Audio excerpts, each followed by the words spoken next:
Good morning, everyone, and welcome to our info event on the Postdoctoral Fellowships of the Marie Skłodowska-Curie Actions. My name is Sibilla Martinelli, and I'm working for Euresearch. Euresearch is your Swiss guide to European research and innovation. Euresearch is supported by the Swiss State Secretariat for Education, Research and Innovation, and our services are free of charge. We provide information and guidance on cooperation and funding opportunities offered by the EU framework program, which is called Horizon Europe, and also on other European partnership initiatives. And you find us on the internet via the address here at the bottom of the slide. And I will come back to the different services we offer at the end of my presentation. Just very briefly, Euresearch is a network of roughly 120 people all over Switzerland and 120 advisors. Basically, there are Euresearch offices spread over 10 different regions of Switzerland. These are our so-called regional offices, which are usually your first entry point, the offices in your region. And there is the Euresearch Network Office in Bern, where all the thematic specialists, the so-called national contact points, are gathered under one roof, as well as the central services of our organization. And many of our advisors are working from grants offices at universities and the UAS, Universities of Applied Sciences. And we also have specialists for advising the private sector, the so-called company advisors of Euresearch, and these are also in the different regions. Yes, and usually these advisors in the regions would be your first contacts, but we basically follow the no wrong door principle. So if you turn to someone and this person knows that someone in the network could advise you better, they will point you to this contact. And I'm one of the national contact points for the MSCA, the Marie Skłodowska-Curie Actions, but I'm not the only one. I share this work with my colleagues Isabelle and Veronique. You're very friendly people, and we will try to answer every question you might have and give you the support you need. And also very friendly group of people are my colleagues worldwide. In many countries, you also find MSCA national contact points. And there's a kind of an agreement among us, NCPs, that you contact the contact point in the country of your future host or in the country where you're currently living and working. And to find the contact data, there's a dedicated page. Yes, and there's including a search possibility on the Funding and Tenders Opportunities portal of the European Commission. You find the link on this slide. Today's presentation will be recorded and it will be uploaded after the event on our YouTube channel. We will also send you the link in a follow-up email soon after this event. So the link to the recorded information event. Regarding questions you might have during this event, we try to answer your questions during this info event in the chat. My colleague Veronique is giving her very best to answer all of them, but there might be questions left unanswered for whatever reasons. And these and also questions you should have maybe later, they can be asked also via email to msca@euresearch.ch. And I'll start with a short word about the MSCA in general, knowing well that you're interested in the postdoctoral fellowship specifically. But there are some important traits that all of the MSCA share, and this is important, in my opinion, to know if you're interested in the postdoctoral fellowships. The MSCA support researchers from all over the world at all stages of their careers, basically. And they have a strong focus on training, skills acquisition, and also career development of researchers.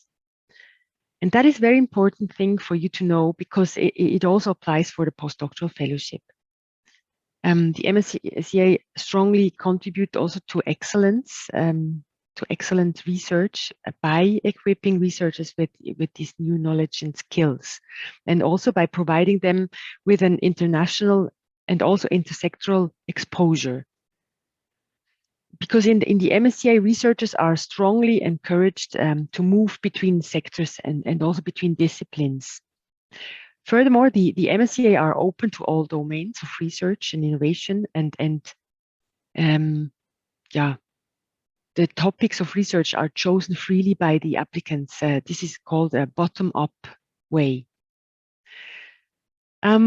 Yes. What is there to say left? In the MSCA International, it's an important aspect that there's international cooperation. This is particularly encouraged. And it allows institutions to set up strategic collaborations worldwide and also to attract foreign talents to Europe. Exactly. So then there are 5 Marie Skłodowska-Curie actions: the doctoral networks, the staff exchanges, the postdoctoral fellowships, co-fund, and MSCA and citizens. And the European Commission claims that there's a Marie Curie action for every stage of a career, basically.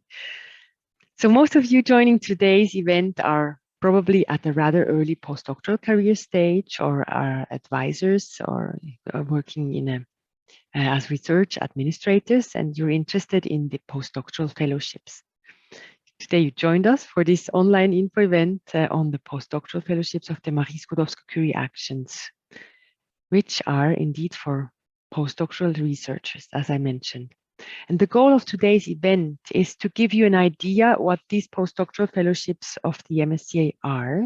You will get an overview, learn about some definitions, eligibility criteria, and also about the evaluation of proposals, then about proposal structure and how to submit a proposal and where you can support. This is an important one. Furthermore, I would like to explain in a second part of the presentation a bit the Swiss situation and what it implies for applications with Swiss host institutions. Well, the objective of the postdoctoral fellowships is to support researchers' careers and to also foster excellence in research. And as I mentioned, all domains of research and all fields of technological development are eligible for funding. Yes, and applicants are therefore free to choose the field of their proposed research in a fully bottom-up manner, so on as they wish. The postdoctoral fellowship targets researchers who hold a PhD, who wish to carry out their research activities abroad and acquire new skills, develop their careers like this. They can, like this, gain experiences in other countries and other disciplines as well. Yeah, like also in another sector. But it has to be said that the MSCA postdoctoral fellowships, they are not just a regular research funding, as, for example, in the proposal already.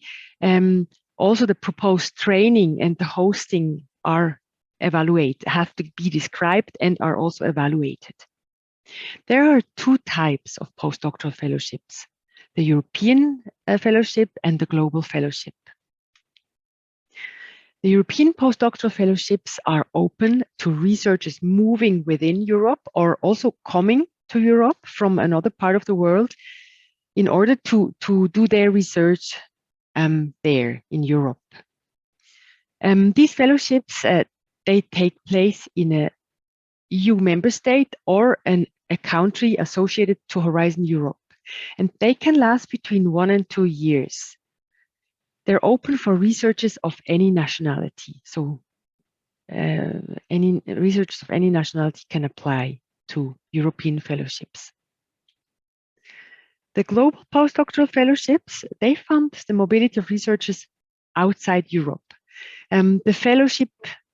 These fellowships last between 2 to 3 years, of which the first 1 to 2 years will be spent in a non-associated third country, followed by a mandatory return phase of 1 year to an organization based in an EU member state or associated country.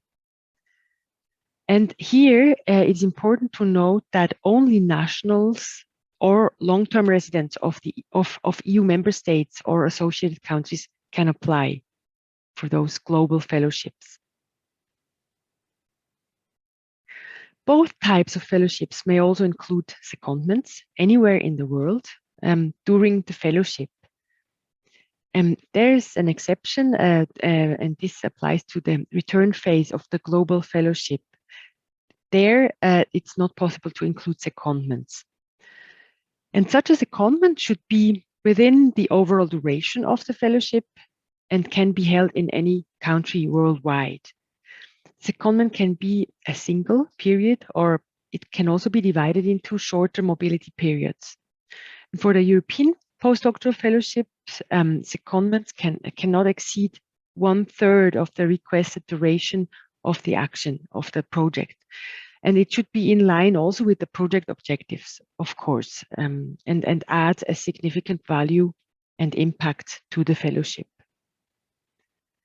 For the global postdoctoral fellowships, optional secondments are permitted for up to 1/3 of the outgoing phase.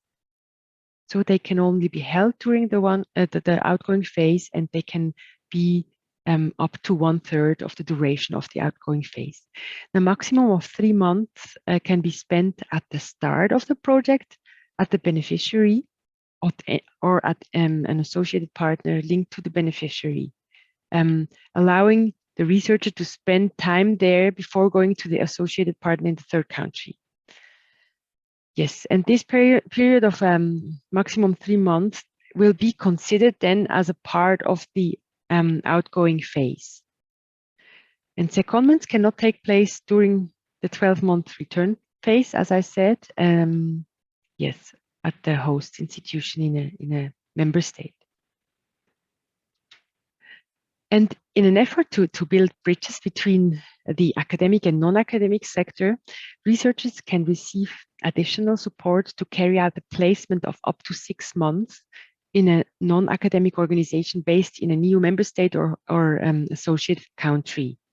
And this placement needs to take place at the end of the fellowship.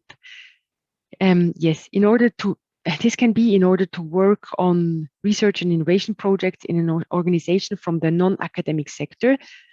This organization has to be established in a EU member state or associated country. Yes, and while this possibility is also available to fellows recruited in the non-academic sector, such a placement must be implemented at different non-academic host organizations. It cannot just be that the fellowship is prolonged at the same host.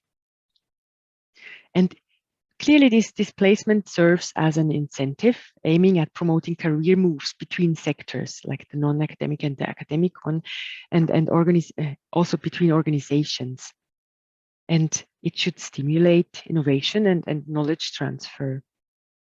And it also, of course, is expanding career opportunities for the researchers. Secondments and non-academic placements, they are to be distinguished from short visits. Short visits imply mobility to another location outside the premises of the host institution. This can also be international, but the work done there continues to be supervised directly by the supervisor of the host institution. And such short visits can only represent a small part of the project duration, not be as long as, for example, secondments or displacement in the non-academic sector. Researchers interested in postdoctoral fellowships, they should have a PhD degree at the time of the deadline for applications. Applicants who have successfully defended their doctoral thesis, but who have not yet formally been awarded the doctoral degree, will also be considered eligible to apply.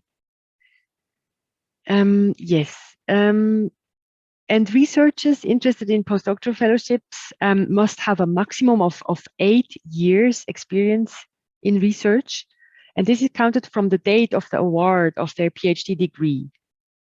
Here, years of experience outside research and career breaks, they will not be taken into account to count towards the maximum of 8 years. Nor will years of experience in research in third countries. Yeah, this is the thing. And there's now a document and also a self-assessment tool aiming to guide the applicants towards calculating the possible deductions of their 8-year full-time equivalent experience in research. And this can be found on the website of the Research Executive Agency. I put the link, yes, on this slide, exactly. Yes, and another criteria to be eligible as a researcher to apply for such a postdoctoral fellowship is that you should comply with the mobility rule. I will explain that on the next slide. Yeah, exactly. And how it works is that interested researchers cannot submit a proposal alone, but they need to submit an application together with a host organization. We will come to that.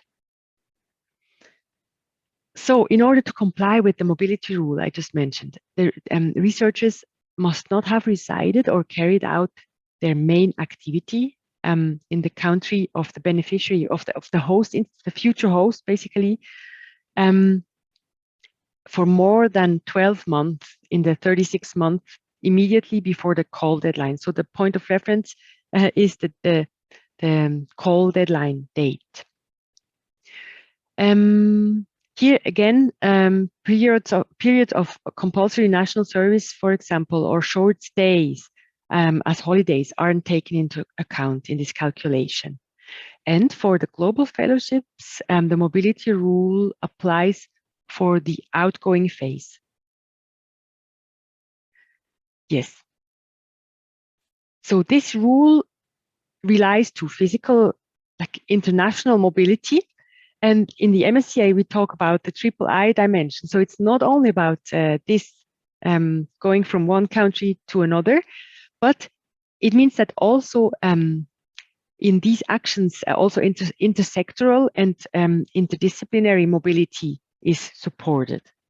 And there we call about the III dimension.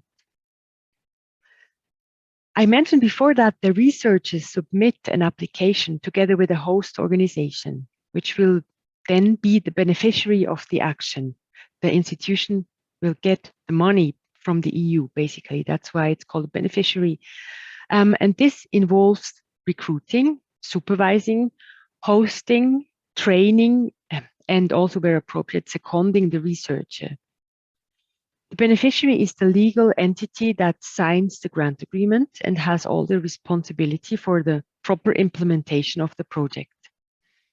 Beneficiaries contribute also directly to the implementation of the research, to the transfer of knowledge and also the training activities. And also the supervisor of the researcher is appointed by the host institution. And the supervisor is in charge of properly supervising and guiding the researcher. The European Commission published guidelines on supervision that are available online. I put the link also here. And furthermore, in order to equip MSCA postdoctoral fellows with skills that enhance and expand their career opportunities, a career development plan should be established. This is mandatory now, and it should be established jointly by the supervisor and the researcher. And in addition to research objectives, this plan should also comprise the researcher's training and also career needs, including also training on transferable skills, not only research training, or for example, also maybe teaching or planning for publications, etc. And this plan will have to be submitted as a project deliverable at the beginning of the action and can be updated when needed. In the MSCA, importantly, in these postdoctoral fellowships, it is possible to work part-time, and this for professional as well as for personal grounds. And any supplementary activities carried out part-time in parallel with the MSCA action, also like with the fellowship, must be agreed upon by the researcher and the beneficiary, and also must be approved by the granting authority, like the project officer in Brussels, who is responsible for your project on Brussels side. Yes, and if the project is implemented on a part-time basis, the researcher must dedicate at least 50% of his or her working time to the project funded by the MSCA. Yes, exactly. A little exception is that part-time arrangements are not allowed during the outgoing phase of the global fellowship. But otherwise, it's allowed to work part-time. So we come to the financial management, because most of you don't do this only for the fame, but also for the living. You're certainly interested in the finances. The financial management of Marie Skłodowska-Curie Actions in general, and also the postdoctoral fellowship, differs considerably from other research projects on the Horizon Europe. In the MSCA, the EU contribution is based on unit costs expressed in person months. It will be automatically calculated from the information provided in Part A when you submit the proposal, using just the rates and coefficients applicable to your situation. So you just enter how long your fellowship should take and in which country you will be, whether you have a family or not, and then the system automatically calculates the money you will get. And unit costs organized, they are organized in several cost categories. These unit costs are used in the MSCA instead of the regular funding rates. Okay, and this is a huge slide with a huge content. I go through it step by step. So the following budget categories apply for the postdoctoral fellowships. There's the living allowance. This is a gross amount, including compulsory deductions. This is applicable under national law, depending on where you are. And here it's like employer, employee, social security contributions have to be deducted, or also direct taxes. The host institution, the beneficiary that receives the money from the EU, must recruit the postdoctoral researcher under an employment contract or an equivalent direct contract with full social security coverage. Yeah, the beneficiary must pay to the postdoctoral researcher at least the amount of the living allowance specified here. A top-up may be paid to the researcher in order to complement this contribution. And then a country correction coefficient applies to the living allowance in order to ensure equal treatment and purchasing power parity for all researchers, independent of where they hold their fellowship. So for Switzerland, the country correction coefficient is currently at 128.6. So the fee is multiplied with 1.286 in order to get the final amount if you want to spend your fellowship in Switzerland, which is, as we will see, currently not possible. But for every country, there is such a correction coefficient, and this is specified in one of the annexes of the work program, the MSCA part of the work program. Yes. In addition to the living allowance, the postdoctoral researcher must also receive a mobility allowance. And this allowance covers his or her additional private mobility-related costs, like, for example, travel and also accommodation costs. And it's not about professional costs under this project. Those are then covered by the research, training, and networking contributions. I come to that in a minute. If the postdoctoral researcher has already or acquires family obligations during the project duration, then the family allowance must be paid to him or her as well. The long-term leave allowance, that's something that was introduced fresh in Horizon Europe. And this is an allowance contributing to the personal costs incurred by the beneficiary in case of the researcher's leave, for example, due to maternity or paternity or parental leave, but also due to sick or special leave, longer than 30 consecutive days. And then there's a special needs allowance, which contributes to the additional costs for the acquisition of special needs items or services as well for researchers with disabilities. Both the long-term leave and the special needs allowances, they should only be requested when the need arises. So, and then there are the institutional costs, unit contributions. The research, training, and networking contribution, that should cover, for example, costs for training and networking, as the name says, activities, and contributes directly to the researcher's career development. Like, for example, this money can be spent for participation in conferences or trips related to work on the project, to training, language courses, books, library records, etc. It can also be spent on research expenses, also visa-related fees or travel expenses. Just any additional costs, arising during the project. And then there are the management and indirect contributions that are paid. This is €650 per month. And that should cover the beneficiaries or the host institutions' additional costs in connection with the project. Like, for example, if there's assistance needed for the project management, or also the indirect costs.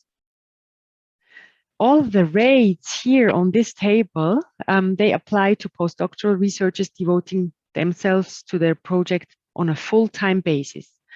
But researchers, as we heard, may, in agreement with the supervisor and the host institution and with approval by the project officer, they can also implement their project on a part-time basis.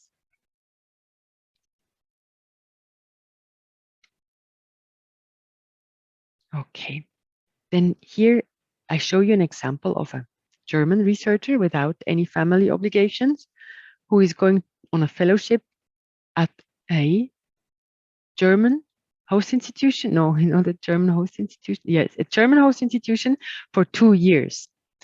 And this is what he or she will get. The researcher costs will sum up to €132,662 for 2 years. And the institutional costs will amount to roughly €30,000 for the 2 years. So in total, this researcher will receive roughly €170,000 from the EU for this fellowship.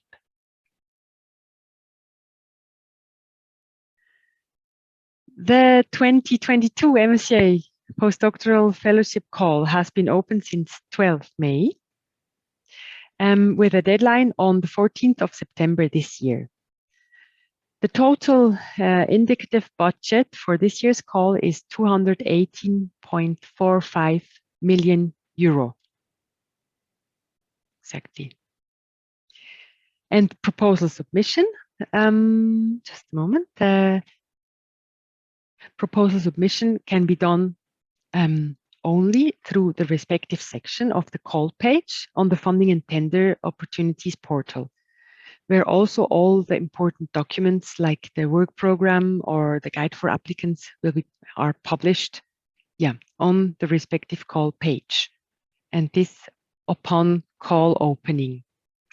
So for the 2022 MSCA Postdoctoral Fellowships, currently this call is open. All the documents are uploaded on the Funding and Tender Opportunities portal. So if you need them, you can download them from there. This is an important information that I didn't want to hide from you because as of the 22 call, postdoctoral fellowship call, proposals involving the same recruiting organization and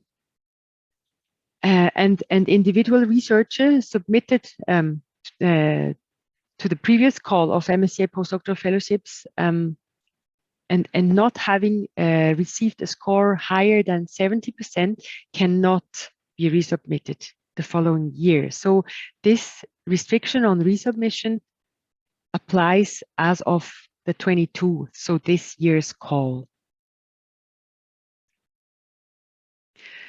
A proposal, postdoctoral fellowship proposal consists of an administrative part. This is part A, which is filled in online via the submission forms, and a narrative part, part B, which is composed of two separate PDF files, part B1 and part B2.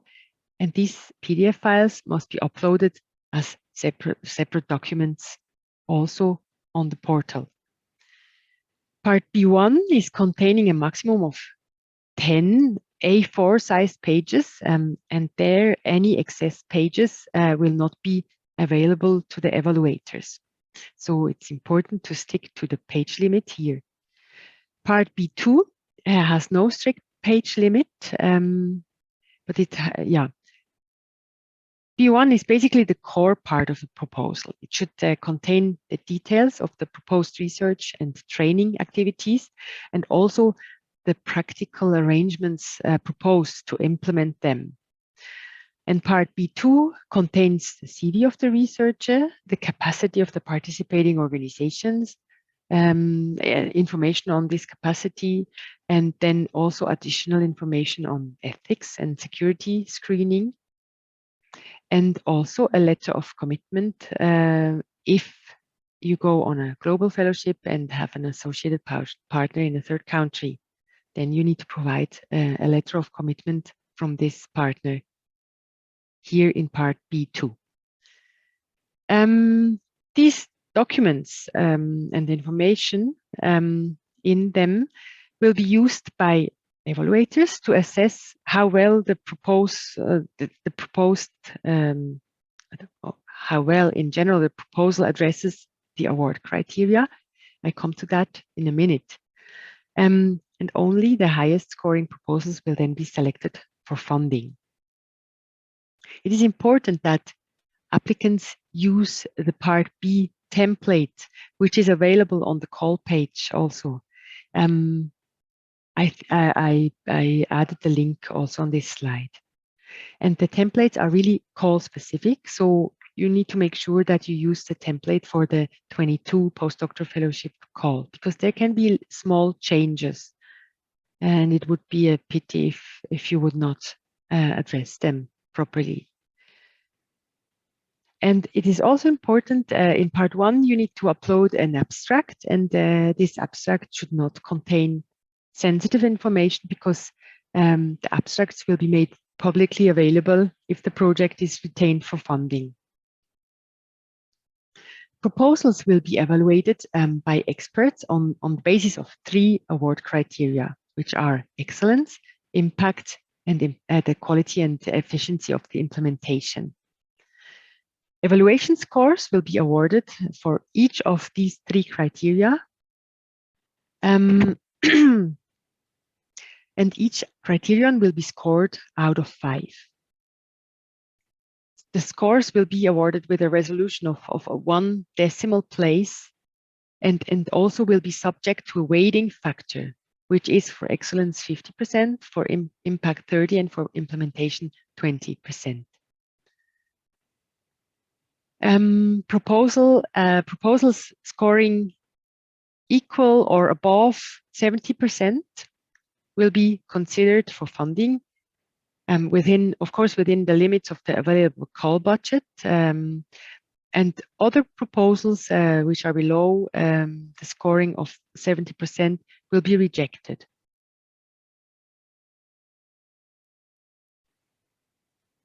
In the postdoctoral fellowships, the proposals will be evaluated by one of 8 main evaluation panels. There are 8 panels like chemistry, social sciences and humanities, economic sciences, information science and engineering, environment and geosciences, life sciences, mathematics, physics. Physics, that's the 8. The proposals are evaluated by at least 3 independent experts, expert evaluators, and then after these evaluators assessed the proposals and gave their scores, each panel will then establish 2 ranked lists, one for European and one for global postdoctoral fellowships.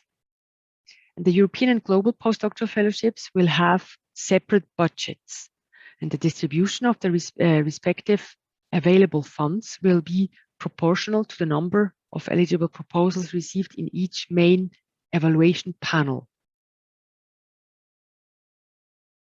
I hope this is clear.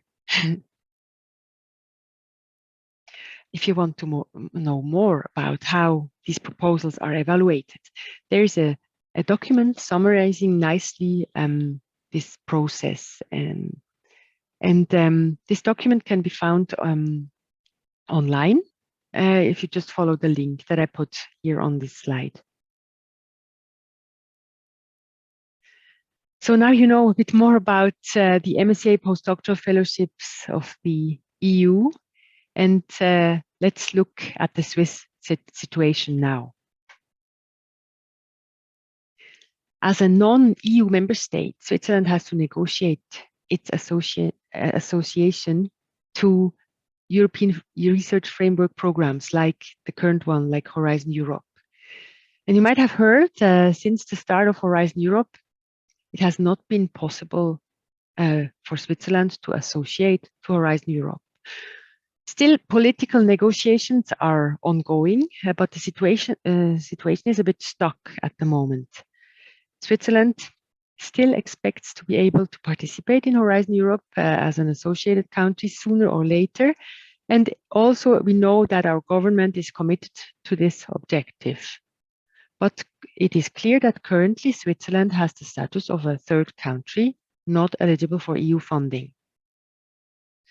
If you want to know more detailed information on this topic, please check the web page of our State Secretariat for Education, Research and Innovation, short SERI.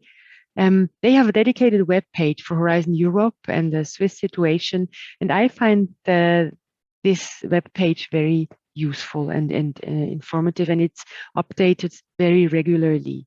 I also put the link here on this slide. So, due to the political situation, applicants based in Switzerland must submit their project proposals for the corresponding calls in this year as participants from a non-associated third country. And of course, this has some consequences regarding eligibility for participation, also in the MSCA Postdoctoral Fellowship call. So, first of all, Swiss institutions cannot be beneficiaries of a postdoctoral fellowship in the 22 call. And therefore, a European fellowship with a Swiss host institution is not possible. And it's an awkward new position that currently Swiss institutions are eligible to host the outgoing phase of a global fellowship. This is possible. So if you have return host in any eligible country, like for example, again, Germany, France, the Netherlands, anywhere, and you decide to have 2 years of outgoing phase to a Swiss institution, this setup will work. So regarding eligibility, a further consequence of Switzerland being currently a third country is that researchers with Swiss nationality are not eligible to participate in a global fellowship. The reason for that is that global fellowships are only open for nationals of EU and member states and associated countries or long-term residents of such countries. And therefore, for researchers with Swiss nationality, it is currently not possible to apply for a global fellowship unless they are long-term residents of an EU member state and associated countries. Long-term residence means they have spent a consecutive period of at least 5 years in a third country. No, sorry, in a member state or associated country. Yes, and probably the only favorable consequence of this situation currently, periods of research spent in Switzerland do not count towards the 8-year scientific age limit that is applicable for postdoctoral fellowships. Well, so as I said, useful information on the Swiss status and also on participation can be found on the website of our State Secretariat for Education, Research and Innovation. Yes, more specifically on their dedicated Horizon Europe page. I added the link on this slide. And there's also a very useful and comprehensive frequently asked questions document available. That is also updated as soon as something changes or as there is additional information available. So to compensate for the fact that early career researchers with destination Switzerland are not eligible to apply anymore for the Marie Skłodowska-Curie Postdoctoral Fellowship, the Swiss National Science Foundation is therefore offering a comparable call for proposals called the Swiss Postdoctoral Fellowship. So the Swiss Postdoctoral Fellowship is implemented by the Swiss National Science Foundation, short SNSF, based on a mandate from the Swiss State Secretariat. It's one of the so-called transitional measures to compensate for ineligibility, current ineligibility to apply in EU calls. Also here, more information can be found on the call page on the website of the Swiss National Science Foundation. Currently, there's no call open, no such call open. The 21 call had a deadline last December, and funding decisions, they are expected to be communicated in June, with a first starting date in July this year. But what is clear is that there will be another Swiss postdoctoral fellowship open in 22. And even though the situation is a bit more complicated than usual for excellent researchers to come to Switzerland, to a Swiss host institution with an MSCA postdoctoral fellowship, we try to offer as much support as we can. Also, in this situation, we offer global fellowship applicants trainings for researchers intending to spend the outgoing phase of their global fellowship in Switzerland. And we also, we will publish an annotated guide for applicants. This we will make available to interested researchers, and also we will offer proposal reviews for applicants with a Swiss outgoing host in a global fellowship. More information on the events are published on our Euresearch events page, and you can also just drop us an email. We will send you a follow-up email containing all information presented and also the link to the recorded event. So please also feel free to further distribute this link. So if you have a colleague who is interested, you can freely distribute the link that we will send you to the recorded event presentation. And if you wish, you can follow us on social media to keep up with the latest developments. We are active on Twitter, LinkedIn, and YouTube. If you prefer targeted information, you can create a user profile, selecting keywords, specific keywords, so we can send you targeted e-alerts via email to keep you up to date. And with this, I would like to thank you a lot for joining us this morning, and I wish you a lovely day. Thank you very much.